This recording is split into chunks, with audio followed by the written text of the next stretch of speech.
Bonjour, aujourd'hui nous allons continuer à donner les solutions des exercices d'analyse de la série numéro 2. Alors cet exercice porte sur le théorème de Rolle.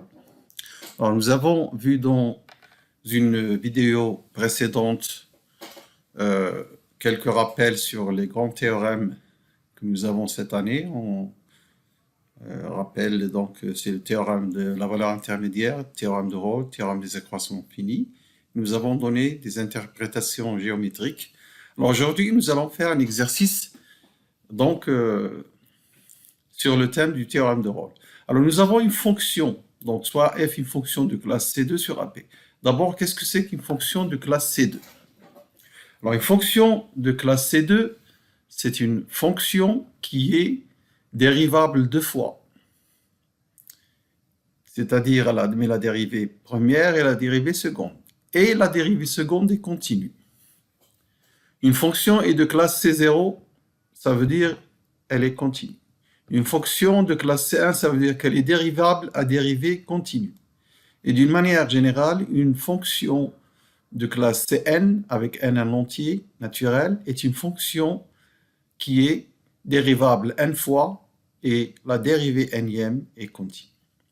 Donc cette fonction de classe C2, dérivable deux fois à dérivée deuxième continue, est soit AP2 réel tel que f de A et f de B, f' de A et f' de B sont tous nuls. Soit la fonction h définie sur l'intervalle AB par h de x égale f de x que multiplie l'exponentielle de moins x au carré sur 2. On nous demande de montrer que h est de classe C2 sur AB et de calculer les dérivées premières et dérivées secondes. Alors d'abord, pour répondre à la première partie de la question, nous avons f qui est de classe C2 et l'exponentielle d'un polynôme. Un polynôme est dérivable autant de fois que l'on veut. On dit qu'il est de classe C infinie quand il est dérivable n fois. L'exponentielle également dérivable n fois, quel que soit n. Donc elle est de classe C infinie. Une composition est donc de classe C infinie. Alors je rappelle, j'écris comment on écrit classe C infinie, c'est ça. Qu'est-ce que ça veut dire C infinie? Ça veut dire qu'elle est dérivable à l'ordre n, quel que soit n. Pas de limite. Quel que soit n, elle est dérivable. Elle est dérivable n fois. Donc ici, l'exponentielle composée de deux fonctions C infini et C infini, donc dérivable n fois quel que soit n. Et donc elle est de classe C2. Quand on multiplie deux fonctions de classe C2, le résultat est une fonction de classe C2. Donc c'est ça la réponse à la première partie de la question. La deuxième partie, c'est un calcul qu'il faut faire en calculant la dérivée d'un produit et après la dérivée seconde. Voyons ça. Donc, vous dérivez le produit, la règle du produit, donc on commence par la dérivée de f fois l'exponentielle moins x2 sur 2 plus f fois la dérivée de exponentielle moins x2 sur 2.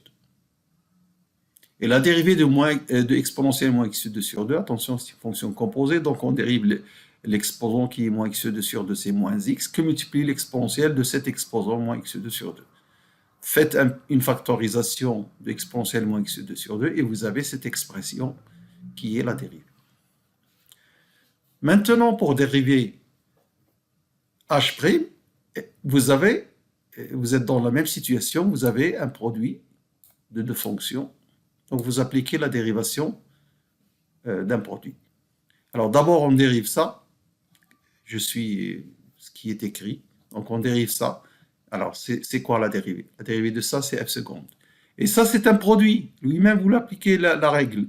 Donc la dérivée de moins x, c'est moins 1 qui multiplie f de x, moins x que multiplie la dérivée f. Voilà. Ensuite, cette fonction, elle est là, et on dérive celle que nous n'avons pas dérivée dans la première partie de cette dérivation. Donc, la dérivée, on a déjà vu que c'est moins x exponentielle moins x2 sur 2.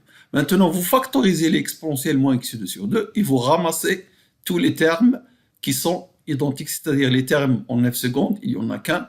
Les termes en f de x, c'est moins f de x plus x au carré f de x, tout ça facteur d'exponentielle moins x2 sur 2. Ça donne x2 moins 1 f de x. Et puis les termes en x f' de x, vous avez moins x f' de x, sans parler de moins x2 sur 2 qui est en facteur, moins x f' de x, et là vous avez également moins x f' de x. Donc ça fait moins 2x f' de x. Alors toute cette parenthèse est en facteur de moins x2 sur 2, et ça, c'est la dérivée seconde. Donc si termine la question, c'est un calcul. Si on le fait donc doucement, en principe, il n'y a pas de problème. Juste faire un peu attention aux signes moins qui apparaissent. La deuxième question montrait que h' de A égale h' de B. Alors, nous avons comme hypothèse f est nul en A et B. F' est nul en A et B. On calcule h' de A, d'après cette formule, que vous voyez ici. Donc, c'est exponentielle moins A2 sur 2, f' de A moins A f de A. Mais on a dit que f de A et f' de A sont nuls. Donc, 0 fois un élément, quel qu'il soit, non nul ou nul, donc on a 0. Mais ça, c'est jamais nul, l'exponentielle. Donc, 0 ici. Même chose pour B, 0. Donc, le résultat, c'est 0. Et donc, nous avons, voilà la justification qui est dans l'hypothèse. Nous avons donc h' de A égale h' de B égale 0. Voilà donc pour la deuxième question.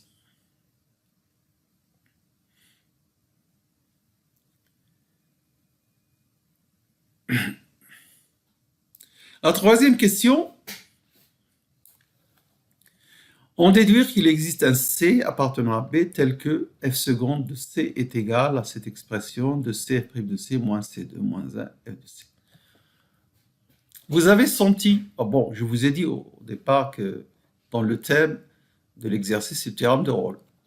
Mais comme vous avez les séries des exercices distribués donc en travaux dirigés, vous avez dû peut-être essayer de faire ça. Vous voyez donc, on vous prépare au théorème de Rolle. H' de A égale H' de B, et H est de classe C2. Ça veut dire que si vous prenez H', fonction H', puisque H est de classe C2, elle est dérivable. Elle est même, la dérivée, sa dérivée, elle est continue. Mais on a besoin simplement de la dérivabilité. Elle est dérivable et continue sur AB, fermée même. Et vous avez l'égalité sur les extrémités A et B. Donc, d'après le théorème de Rolle, il existe un C appartenant à AB tel que H',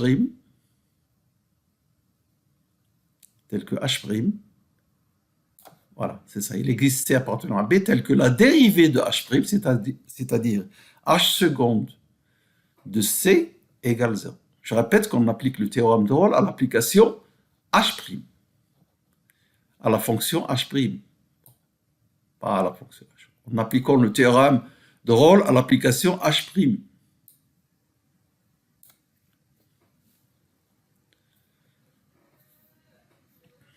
Il existe C appartenant à B tel que H seconde de C égale 0. Ce qui implique, alors nous allons remplacer H seconde.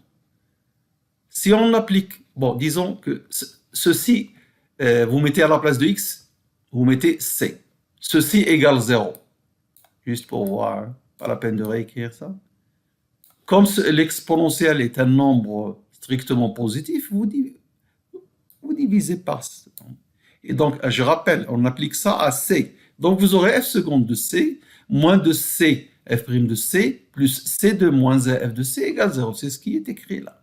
L'exponentiel étant un nombre strictement positif, on peut diviser par ça, ce sera 0 sur ce nombre, ça donne 0. Donc voilà, juste pour vous expliquer sur l'écriture de h seconde entière égale 0 en un point, c ou x, ça veut dire que le polynôme est nul. Ce polynôme est nul donc. Par conséquent, pour trouver l'expression qui est demandée, qu'est-ce qu'on fait? D'abord, quelle est l'expression qui est demandée? Voilà ce qu'on nous demande, de trouver ça. Eh bien, qu'est-ce qu'on fait?